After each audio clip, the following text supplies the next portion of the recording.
Joey, on this podcast, we've talked a lot about how corporations use propaganda, how they use the techniques of something called FUD, fear, uncertainty, and doubt, to protect a very profitable status quo. Joey, when you hear the word propaganda, what do you typically think about?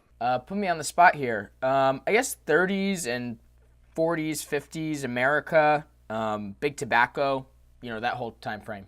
Yeah, few people realize that corporations in particular are using the tools and techniques of propaganda from the 40s and 50s to protect a very profitable status quo. We've talked about that on this podcast before, about how the companies I used to work for, the big insurance companies, how they've used PR techniques and propaganda to try to push back against any kind of healthcare reform legislation that they fear, that they think might in some way have some harmful effect on profits.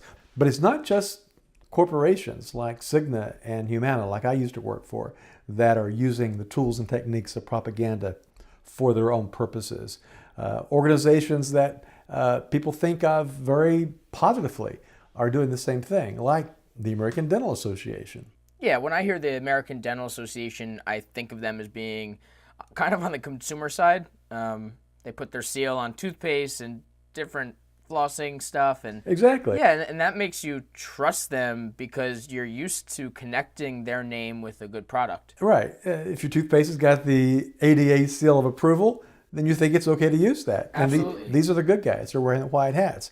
But few people realize that the American Dental Association has been spending a boatload of money over the past several years in ways that is really continuing a silent epidemic in this country. And that was something that Surgeon General David Satcher pointed out as long ago as 2000. And that is an epidemic in which people are not able to get access to the dental care that they need. And you said, few people realize, and I think you're right. I don't think that this issue is on anyone's minds or, on anyone's radar, because if it doesn't affect your mouth, and if you can't get dental care for your mouth, then you're not going to realize that there's an issue with the dental force in the country. Yep. I get pretty good teeth. You get pretty good teeth. This is not a problem that I was paying a bit of attention to until recent years. But the reality is that this silent epidemic is only getting worse. And more people in this country are not able to afford dental care. Fewer than half of Americans have dental insurance. A growing number of Americans live in so-called dental deserts, these are places where dentists are few and far between. So we've got a problem that's continuing to get worse and worse. And a lot of advocates are suggesting that one way of remedying this problem is to allow the equivalent of nurse practitioners and physician assistants to practice in dentistry. But the American Dental Association doesn't want that to happen. So you brought up nurse practitioners, which are like the medical equivalent to dental therapists, which is what we're talking about. And I'm wondering if there are any facts, statistics, findings, whatever, that show that the poor actually benefited from having nurse practitioners being put into effect in the United States.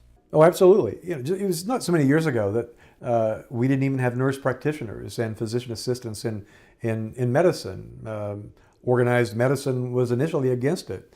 Now they practice, tens of thousands of them around the country, and they've been able to help people get the access to care that they otherwise wouldn't have. They've really expanded the medical team.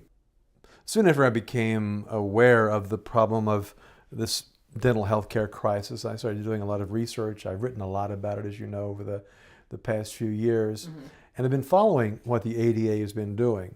And they go state by state, and they try to keep dental therapists from practicing. And dental therapists are these mid-level providers that would work in dentistry, in fact, that are working in dentistry around the world. They typically are called dental therapists. And they've been practicing around the world for over 100 years, or almost 100 years, starting in New Zealand. They practice in about 50 other countries. And they've been practicing in this country, starting in Alaska, since, I think, 2004. It seems like the ADA pretends like DHATs or dental therapists are some new unchecked service in town. That's exactly right, and that they try to make people think that they provide second-tier care or second-class care. and try to make people think that it's somehow not safe and not effective, which is just BS. And more recently, some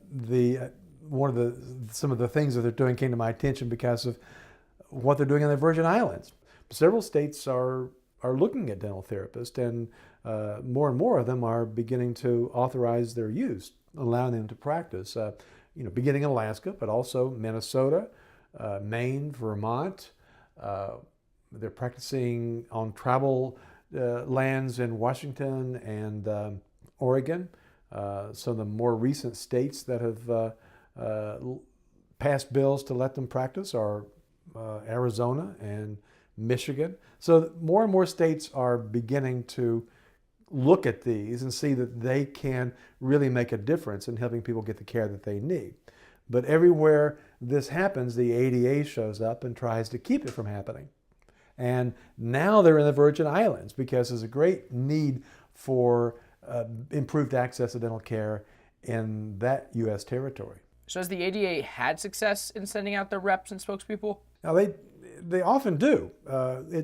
While there's been quite a bit of progress made, they are keeping a lot of states from moving forward. They've been blunting the effectiveness of a lot of advocates, public health advocates. But the thing is, they're losing.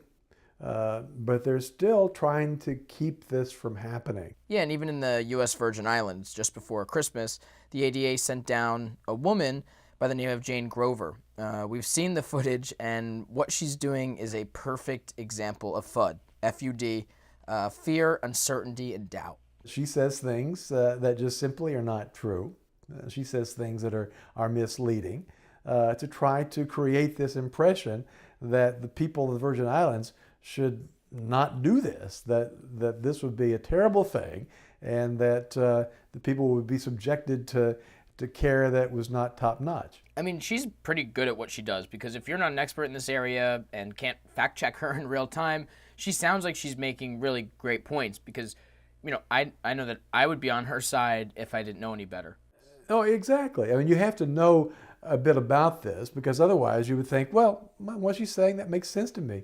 What she does is, again, classic FUD.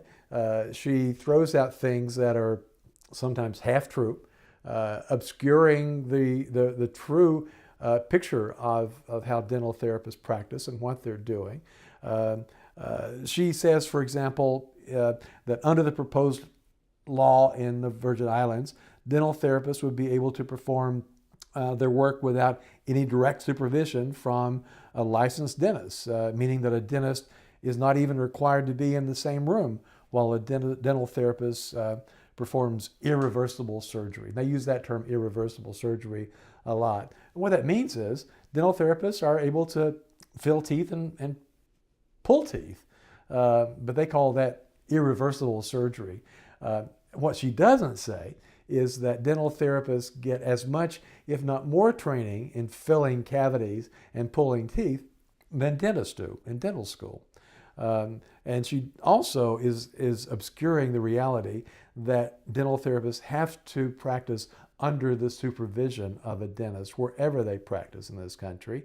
Yeah, it's true, they don't necessarily have to be in the same room, but they are part of the dental team. They're part of the dentist-led team. And it's making a big difference, a very positive difference, even though she doesn't acknowledge that too. She talks about Minnesota, which was the first state in the lower 48 to allow them to practice. They made a world of difference to a lot of folks in Minnesota, particularly people who live in low-income neighborhoods. And she, in her remarks, says, well, they've not been seeing a lot of folks in rural areas. Well, the fact is, there are a lot of poor folks who live in urban areas of Minnesota, but dental therapists are treating people all over the state of Minnesota. That is so evil. That is wild. It's bad stuff. It's really bad. That is bad stuff. Just to give listeners a little bit of an understanding of how FUD works in this area, let's take a listen to some of the things that Jane Grover was saying in the Virgin Islands. We know that in Vermont, despite the assurances that the therapy program would cost the taxpayers nothing, the $1.6 million federal grant, which they had, which the instructor for dental therapy said we could not work this program without that $1.6 million grant. That will not be covering all the expenses that are necessary. The opportunity here is to utilize strategies that rely on experienced dental professionals designing a 5-year oral health plan for the Virgin Islands rather than starting an expensive new program. And the mention of how therapists work in other countries, they are functioning much like dental hygienists. So now, after hearing this, we've already talked a little bit about the BS before we played the clip, but now the clip is played, where is any additional BS that you'd like to talk about? Leaves out entirely any mention to Alaska, which is where dental therapists first started practicing in this country. And now there are well over 40 dental therapists who are practicing in Alaska, and they've made a world of difference in the 81 communities where they're serving in Alaska. And these are communities in some of the most remote parts of the country. Dental therapists are making such a difference that some of these communities are seeing cavity-free kids for the first time in generations. And a recent study by Dr. Donald Chi at the University of Washington Dental School did a peer-reviewed study that showed that the communities where dental therapists are practicing, the people in those communities have much better oral health than in communities where there is no dental therapist. So they're making a very big difference in the communities where they're serving. And the same is true in Minnesota. A report out of the Minnesota Department of Health a few years ago, in 2014, showed that almost 1/3 of all patients saw a reduction in wait times to get an appointment, especially in rural areas in that state. In other words, where they're practicing in Minnesota, particularly in the rural areas, people are able to get the care that they need much faster than they otherwise had been. It seems like we've established that the ADA is against expanding the dental workforce in the U.S., but my question is, what's in it for them? What do they get out of blocking access or blocking the expansion of access? The ADA does not own up to this, but the reason they're doing this, and the thing that people need to know is the American Dental Association represents the financial interest of dentists. That's job number one for them. And the leadership of the ADA, for some reason, believes that if dental therapists are practicing in this country, all over the country, that might mean that dentists might make less money in the future. That's not the case at all, actually. And there have been other studies that have shown that dental practices that use dental therapists, particularly in Minnesota, have seen that they bring in more income, and dentists are able to serve more patients. And the other thing that happens in a dental practice that has a dental therapist is that the dentist is freed up to spend more of his or her time treating more complex cases, and cases that actually bring in more income.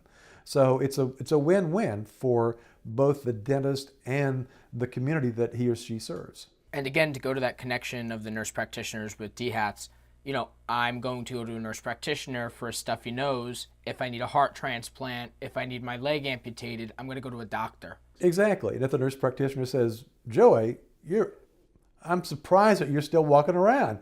Let's get you to the doctor. That's what happens. The nurse practitioner will hand you off to the doctor if you really need to see a doctor. Back to the Virgin Islands, I think it would be useful for listeners to hear from Senator Nellie O'Reilly, who is a strong advocate of dental therapists. And she really calls the ADA to task. And she makes it clear why dental therapists are needed in the Virgin Islands. So let's listen to what Senator O'Reilly has to say.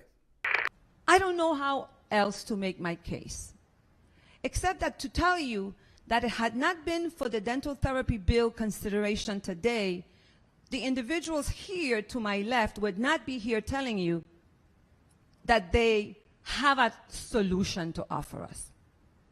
They got on an airplane solely and exclusively to fight this bill because they are used to coming here and making their case and us saying, yes, massa, No problem. We go right along with what you say or no. We get it? No problem, no problem. Go on, go on. Go on.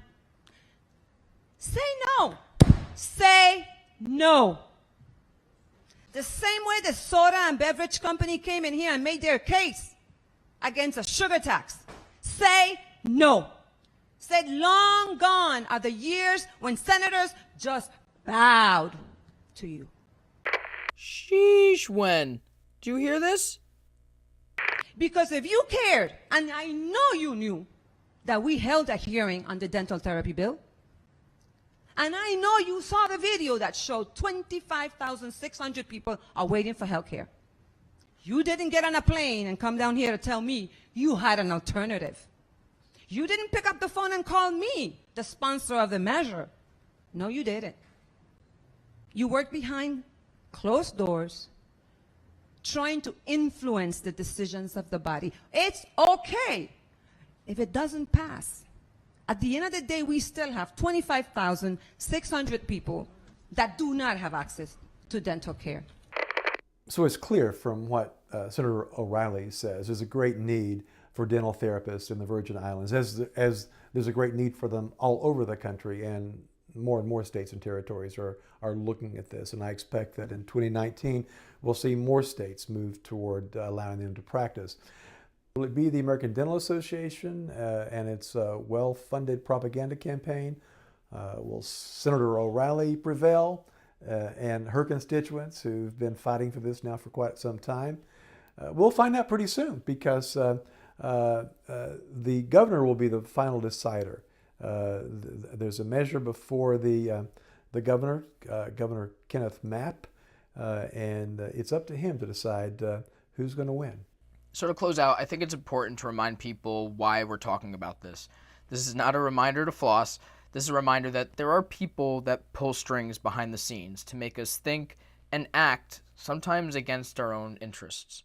Well, it's important not only because it's important that you floss, and use good toothpaste, but more fundamental than that, you need to know what is going on that makes you believe certain things. To get people at whether they're in the Virgin Islands or California or any part of this country to understand what else this organization does, and organizations like it, and how they go about spending a lot of money in many different ways to get us to think in certain ways. And that's certainly what is happening here. And these are not, this money is being spent in ways that have real consequences. And in this instance, it is standing in the way, or that money is standing in the way of people getting access to the care that they need. And who would think that the ADA would be the big obstacle in getting people access to care that they need?